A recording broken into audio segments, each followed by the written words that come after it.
कह रहे हैं अरे यार क्या हुआ, क्या किसी ने टक्कर मारी क्या इसको? हाँ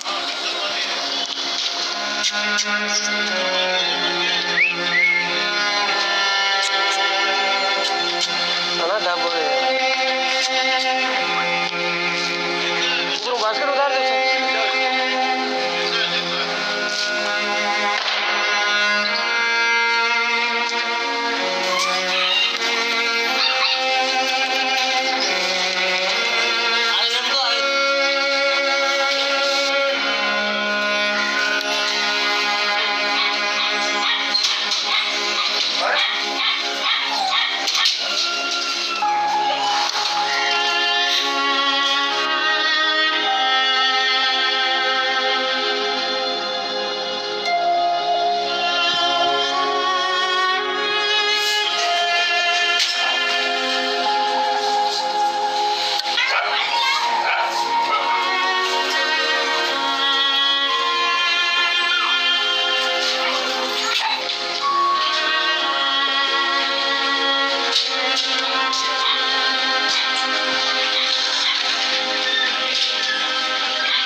Hey, Shalom.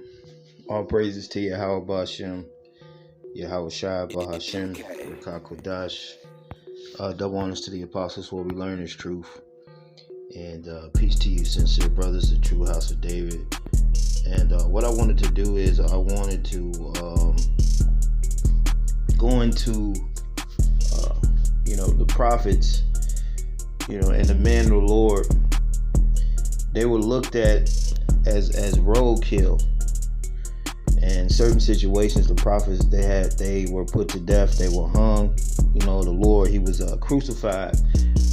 And certain situations, man, Lord, go through. Even myself, I was left out there for roadkill. Men expected me to basically die. Not physically die, but just die away from teaching this truth. The things that me, myself, been through. But if you go to the scriptures, you see that the prophets led a life of hatred. Men hated them. Men wanted to put them to death. And they had to hide in caves. Now, if you really wasn't a man of the Lord, then people wouldn't seek your life and put you to death. But as men of the Lord, certain men of the Lord, they were left for roadkill.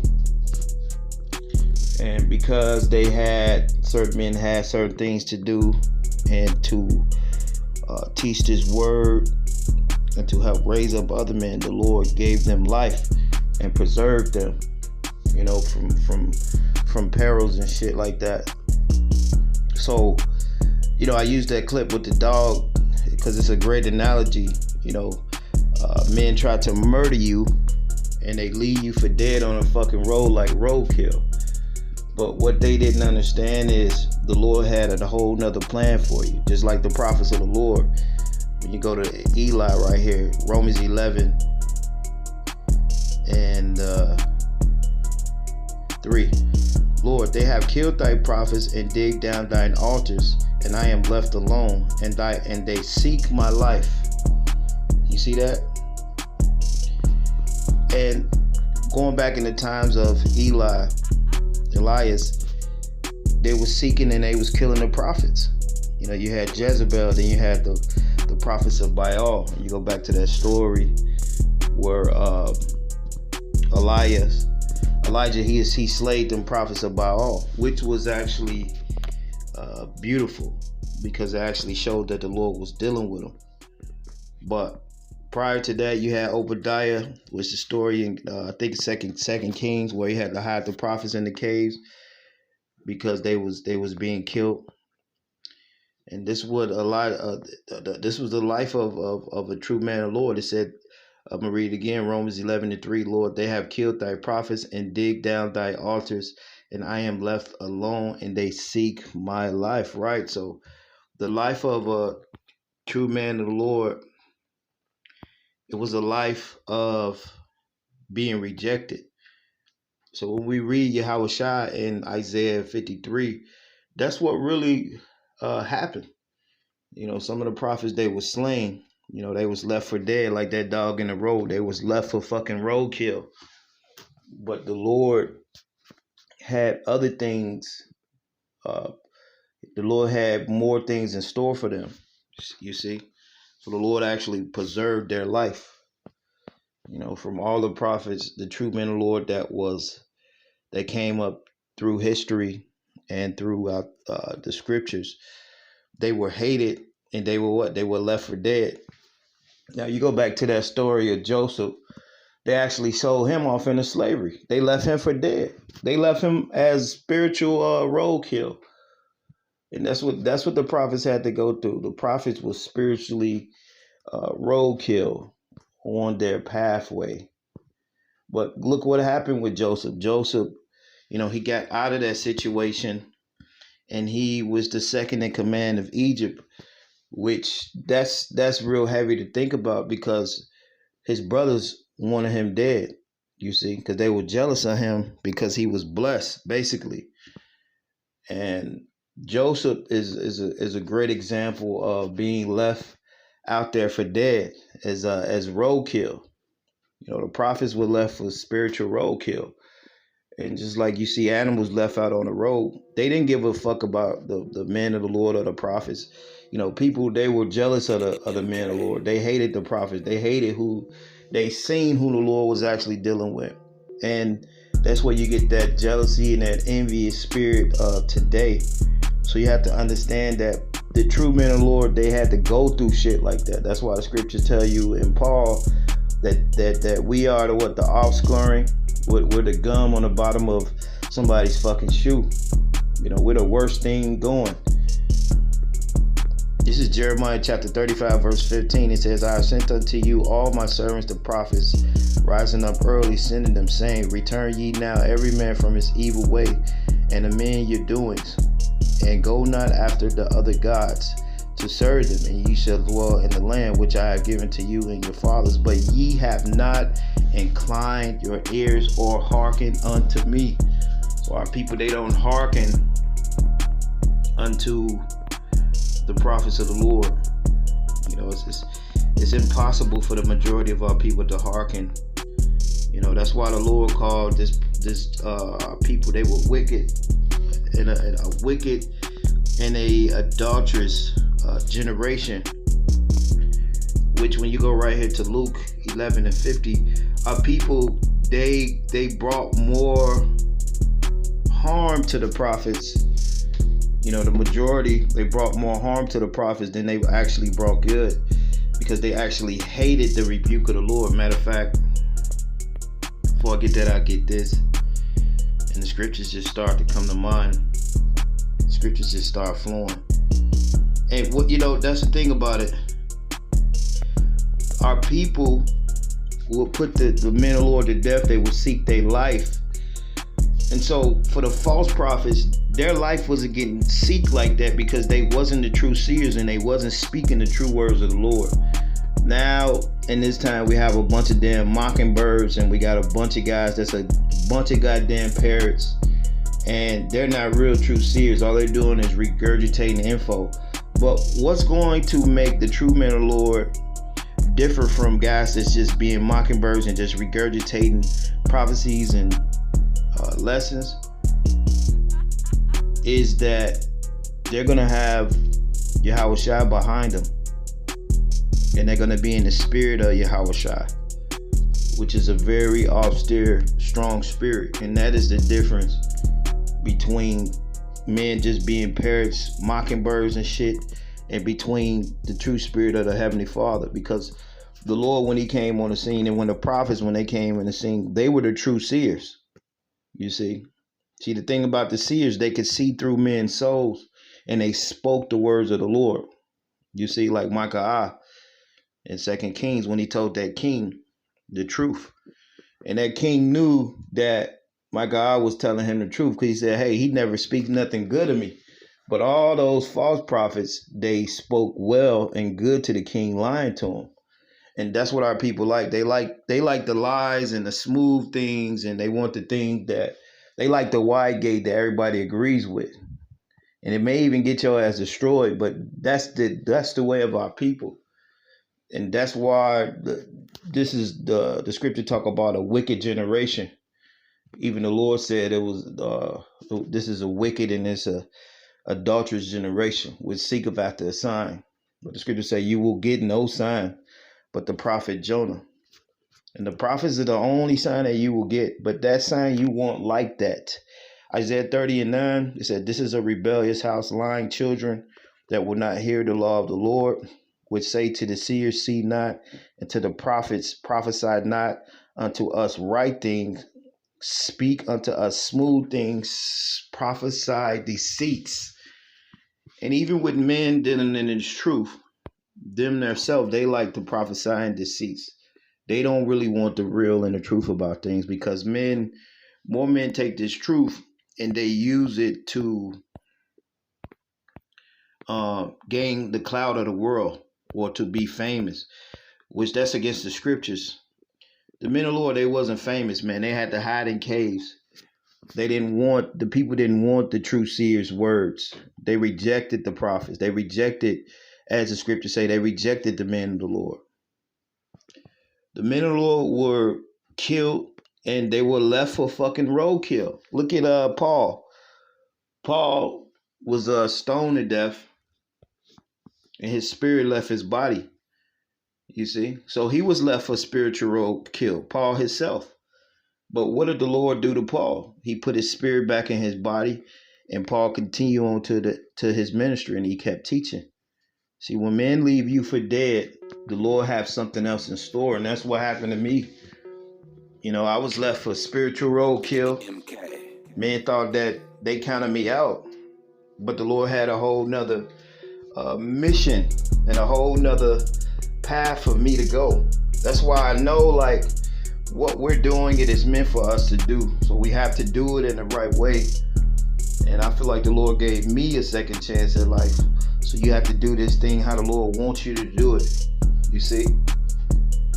So after men try to destroy you and kill you, like this is the way of the true men of the Lord. That's why if you're a phony and a fake, nobody's gonna be wanting to slay you or put your name out there. It's dirty, as evil. You know, men say that, you know, guys, they say that we're overzealous demons. Well, the thing is, you're not zealous enough. You know, you're not zealous enough. And the thing about it is, the Lord shows you who he's really working with. He gives signs and wonders. It's just that men, they reject those signs. You see? Just like going back to Joseph. They were jealous of Joseph, but the signs were there that the Lord was dealing with them. And just like the prophets. Why would they want to slay all the prophets? Because they were true men of the Lord, and they actually told the truth on what the Lord was actually going to do. This is Luke 11 and 50. Luke 11 and 50. It says that the blood of all the prophets which were said from the foundation of the world may be required of this generation. And we're living in a time where the judgments is going to go out, and then judgments is happening. And what's happening is you have a lot of guys that's not really of this word or this truth. They're teaching it, and they're confused about what certain brothers are saying or what we're bringing out. They're very confused about it. because a lot of men, they didn't get in this and really study. They got in this thing being mockingbirds and parrots, and just mockingbird and parroting the prophecies, and not actually learning of Yahushua, and not learning of the true life of the prophets. See, they thought this thing was of the world, where you're supposed to be liked and glorified. But if you're liked and glorified and it's true, that means that you're a fucking phony. And you can't hide. You really can't fucking hide, man. You see? So all you guys that's liked and glorified, the Lord's going to destroy your weak ass. So Luke chapter 11 verse 51, it says, from the blood of Abel and unto the blood of Zacharias, they slew Zacharias. It says, which perished between the altar and the temple. Verily, verily, I say unto you, it should be required of this generation. You see what I'm saying?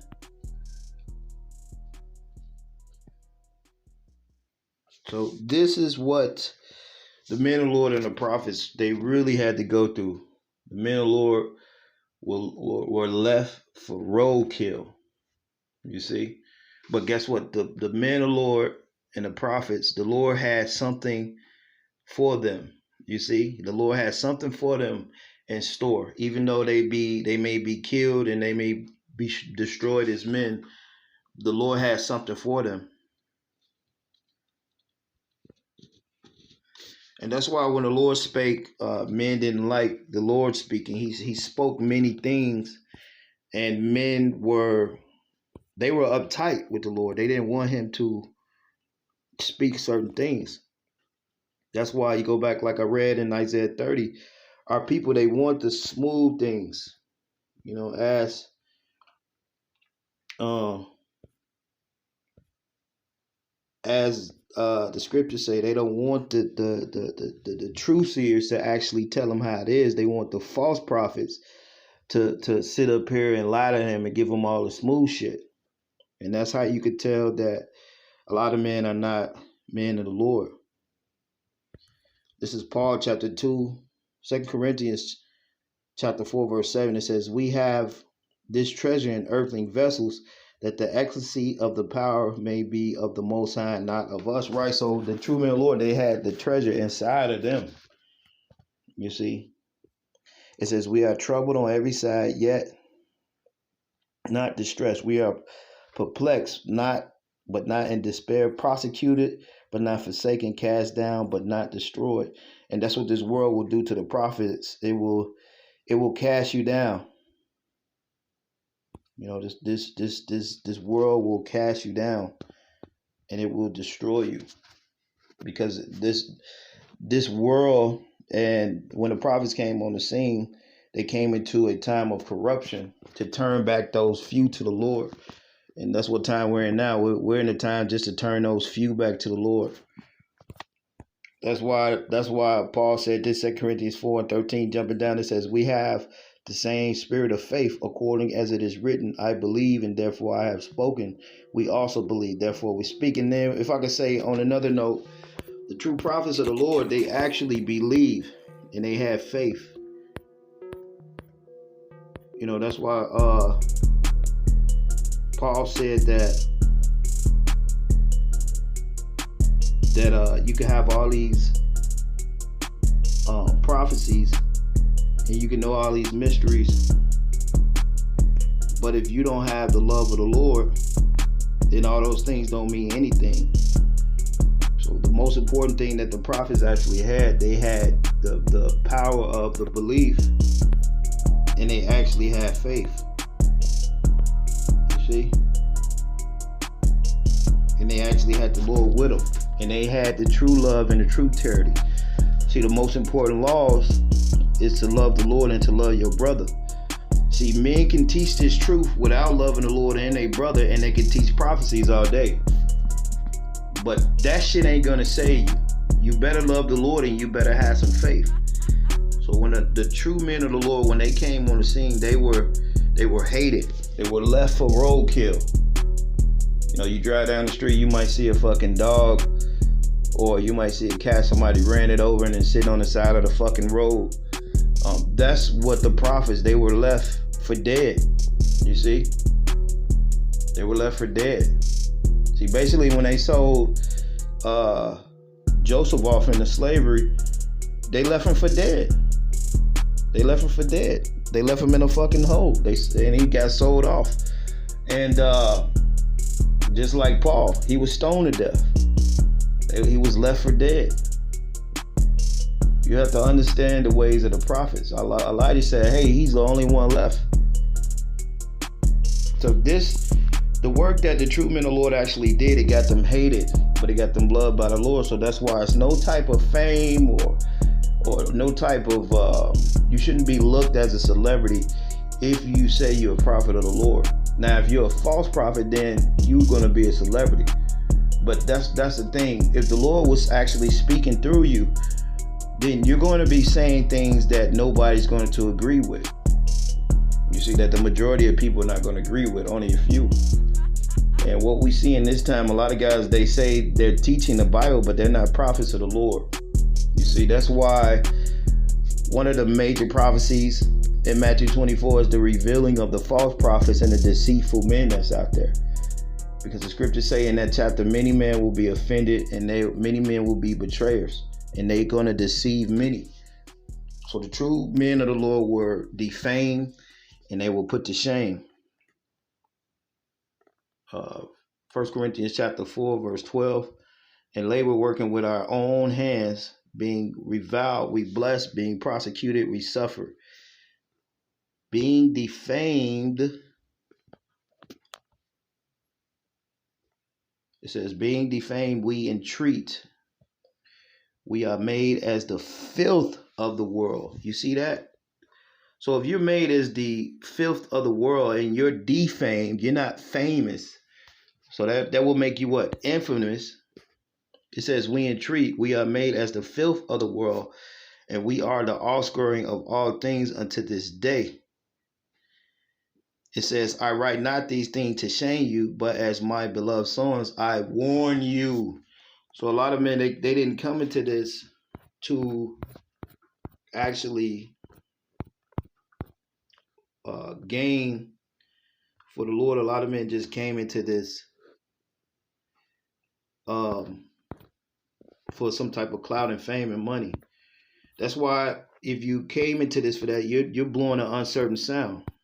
And even though you might warn of the prophecies and this, that, and the third, if you're not really of the Lord, and if you're not really a true servant of the Lord, you're going to get yourself destroyed, and people that follow you, they're going to be destroyed too. So that's the thing about it. When you understand what the Lord did with the prophets, it's like when Paul got stoned, and even when Stephen got stoned to death, you know, the prophets was looked at as roadkill, man. And then after they would basically put them to death and had them go through those trials and those certain tribulations, people didn't look to these men as nothing. They didn't want to hear it. They didn't want to hear what the Lord was actually saying. You see? So that's just all things to remember when you see men, you know, they be praised when they say they actually teaching the Lord's word. But Paul tells you, right? Matter of fact, I'm going to read this too, right here. 2 Corinthians 6:4. But in all things, approving ourselves as the ministers of the Most High, in much patience, in afflictions, in necessities, in distresses. It says in stripes, imprisonments, in tumults, in labors, in watchings, in fasting. It says by the pureness. It says by knowledge, by long suffering. It says by kindness, and by the Holy Spirit, by love unfeigned. So like when you deal with the true men of the Lord and what they really had to go through, it wasn't no cakewalk, or it wasn't no thing of fame. It was a serious matter. And most of the prophets, like I said, man, they were left for roadkill. But with that, man, it'll be on to the next one. And death to all you false prophets out there. May the Lord destroy you. Hey, shalom.